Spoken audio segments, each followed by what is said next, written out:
يا مساء الفل، ازيكم؟ مساءكم سكر، مساءكم عسل، مساءكم كل حاجة جميلة. من فضلكم فعلوا الجرس، وعايزة اشتراك وعايزة تعليقات، وقبل أي كلام صلى على رسول الله. اللهم صل وبارك على سيدنا محمد في الأولين وفي الآخرين وفي الملأ الأعلى إلى يوم الدين وفي كل وقت وحين. قد إيه البنات، حقيقي والله بقى، يعني محدش يزعل مني، قد إيه البنات فجرة. مش هنقول كله علشان محدش يزعل مني، بس ما أكترهم وما أكتر فجرهم وقذارتهم وقلة أدبهم. مش عارفة إيه الزمن اللي إحنا فيه ده، والشاب دون اللي لبس الموضوع وهو مظلوم في الأول وفي الآخر. ويمكن ربنا كشف الأمور قبل ما يتجوزها، بس برضه لبسها. جماعة، أهم حاجة في الدنيا الدين والإسلام والضمير. مش عارفة النصايب الناس بيلبسوها لناس تانية.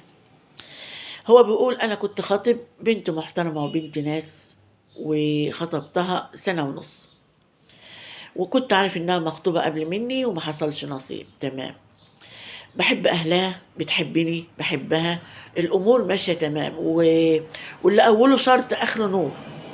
متفقين على القايمة وكل حاجة تمام، لدرجة إن هي ودت حاجتها الشقة وكمان حاجتي في الشقة الأوض، وقلت لها. ففي مرة عشان الحقائق تبان، خدتها الشقة وقلت لها تعالي أوريكي الديكورات والحاجات دي، ومش في نيتي حاجة خالص، بس أنا بحبها جدا. فطلعنا الشقة وطلعت فرجتها الحاجة. وطبعا أي واحد هو وخطيبته في شقة لوحدهم، أقل حاجة هيبوسها هيحضنها، وده اللي حصل. خدتها في حضني وبوستها، والموضوع اتطور ووصلت لعلاقة كاملة، وحسيتها ان هي عايزة العلاقة. للأسف مش واحدة مثلا خطيبها يبوسها أو يحضنها خلاص كده كفاية يلا بقى نروح، لا، هي اللي جرجرتني أو خلتني أكمل العلاقة معاها. يعني خلتني أسير أكتر وعملت علاقة معاها. أنا ما كانش في نيتي إن أنا أعمل علاقة زوجية، أنا كان في نيتي كده، حاجة إجت كده ما كنتش مرتب لها، إن أنا خدتها في حضني ببوسها زي أي عريس وعروسة، وخلاص الفرح خلاص بعد 3 شهور، يعني ما عادش حاجة يعني. هي اللي خلتني أقوم معاها العلاقة الزوجية، وفعلا بس للأسف اتفاجئت مفاجأة عمري، لقيتها ماهيش عذراء، وقمت العلاقة معاها كاملة ولقيتها مش عذراء. ساعة ما خلصت قلت لها هو في ايه بقى؟ عايزة افهم. هي محضرة الرد، قالت لي تفهم ايه؟ انت مش عملت معايا علاقة، انت اللي عملت كده.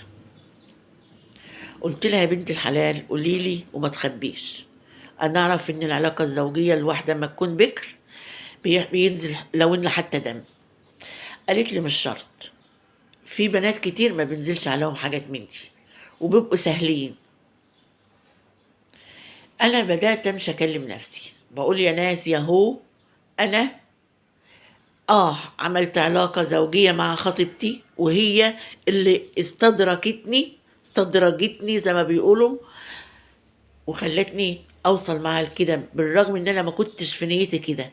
كان في نيتي ان انا بحبها، خدتها في حضني ابوسها زي اللي هو الحاجات الواردة الطبيعية العادية، لكن هي اللي خلتني اثور اكتر علشان اعمل معاها كده، ولبست كل ده. طبعا لما زقتها وقلت لها ما كنتش اتوقع ان انت يطلع منك كده، وقعدت ازق فيها، طبعا انهارت وعيطت وقالت له والله العظيم ان انا رايحه لبابا وهقول له على اللي حصل.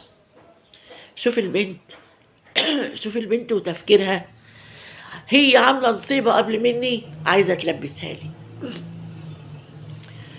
راحت لابوها منهاره، والحقني يا بابا، اخدني الشقه وضحك عليا، اطلبه، مش عارفه ايه، خد حقي، وانهارت وصوت ولطم والكلام ده. وانا حاولت احوشه وهو صمم واغتصبني ودخل عليا والكلام ده. طبعا الاب انهار، وبيقول هي لها أخين شباب بيلعبوا جيم والكلام ده.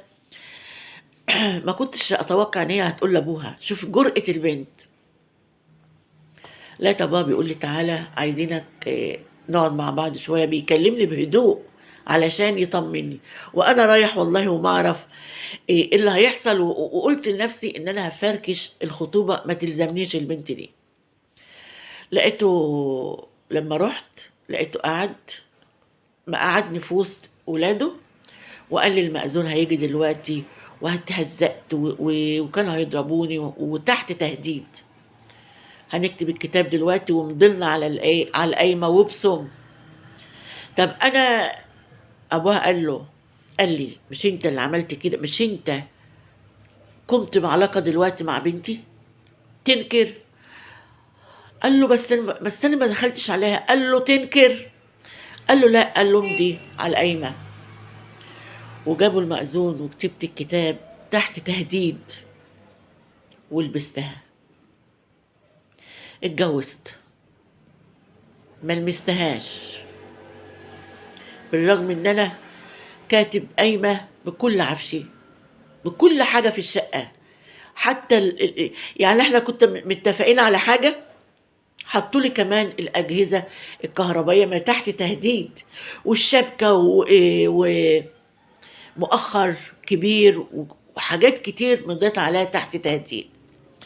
لما اتجوزت قلت لهم انا مش هعمل فرح، بالرغم ان احنا كنا متفقين هنعمل فرح في قاعة كويسة. خدتها وروحت البيت، مفيش فرح، مفيش اي حاجة. ودلوقتي انا ملمستهاش وعاوز اطلقها. بس لو طلقتها كل شقايا وتعب وعفش وكله هيروح لها، وفي نفس الوقت هي ضربت عصفورين بحجر، دارت فضيحتها، في نفس الوقت لو اتطلقت هتطلع مش خسرانة، كسبانة كل حاجة. اعمل ايه واتصرف ازاي؟ يا ريت تفيدوني. دي شيطانة، دي شيطانة، مش انتوا شيطانة. دي شيطانة يا جماعة، مش عروسة، دي شيطانة. هقول ايه؟ ذنبه ايه الشاب ده اللي هو ما يجلوش نفسي يتجوزها ولا يلمسها؟ وكمان قال لها انا هطلقك. طبعا قالت له الشقة كل العفش اللي فيها انا هنزله. اعمل ايه؟ اكمل وعوض على الله، ولا اطلقها وتاخد كل حاجتي؟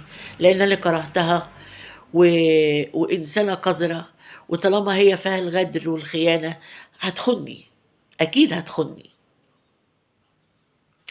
بص، طلقها، بس قبل ما تطلقها خليك راجل بقى واعمل فيها زي ما هم عملوا فيك. ازاي؟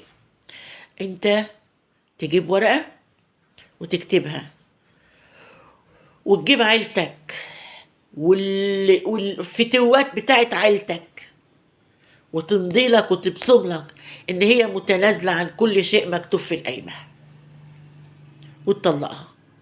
زي ما هم خدوك بالفتوانه، انت كمان مراتك عندك او القذر عندك، زي ما بقول لك اعمل.